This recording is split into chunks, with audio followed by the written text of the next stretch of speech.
In this video, we're going to cover the essential stuff when working in Illustrator, and that is navigation. But before that, let's create a new file first so we have something to work with.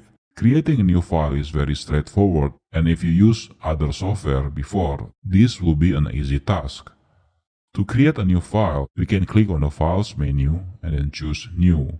This will bring up the New Document dialog window. For our course, we're going to use Android 1080p preset, as we mentioned in the earlier video.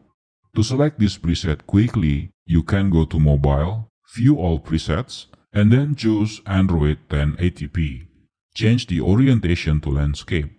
Now everything should be self-explanatory in here. This is the width, this is the height. We use pixels for measurement. This is for setting up safe area for printing purpose. The last thing I want to point out is the color mode. For illustration, I usually stick with RGB, and later, if I need to print, I can always convert it to CMYK.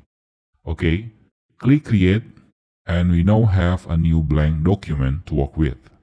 To navigate the document, we can use the hand tool to pan around. We can also use the zoom tool to zoom in, or by pressing the Alt key while in zoom tool to zoom out. This is good and all, but if you have to go back and forth to the hand tool and the zoom tool, that will be very time consuming. Another method is by using the keyboard shortcut spacebar. So let's say I am in the selection tool and my mouse cursor is in this position.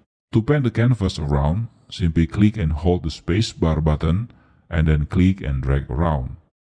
We can see the hand tool cursor shows up and we can pan around the canvas. Now to zoom in, while pressing spacebar, also press the Control key. Notice the cursor change to zoom in, and when you click, you will zoom in to the canvas. You can also click drag to zoom in directly to a certain region. Okay, now to zoom out, this will be a bit tricky. You need to press spacebar, Control key, and Alt key all together. Now notice the cursor change to zoom out sign. And now, when you click, you just zoomed out of the canvas. Okay, you might be thinking that this keyboard shortcut is a lot of work. Well, I have two answers for this complaint.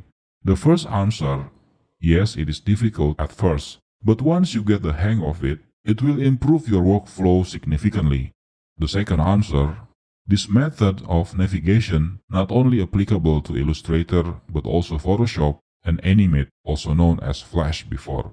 So if this keyboard shortcut already become your muscle memory, it will speed up your workflow on those other Adobe's applications also.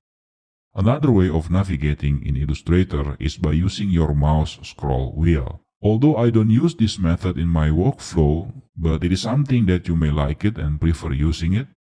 So to pan vertically, you can scroll up and down with your mouse, like so. To pan horizontally, you can scroll while pressing the Control key. And lastly, to zoom in and out, you can scroll also, but while pressing the Alt button. The last thing we're going to cover in this video is the preview mode.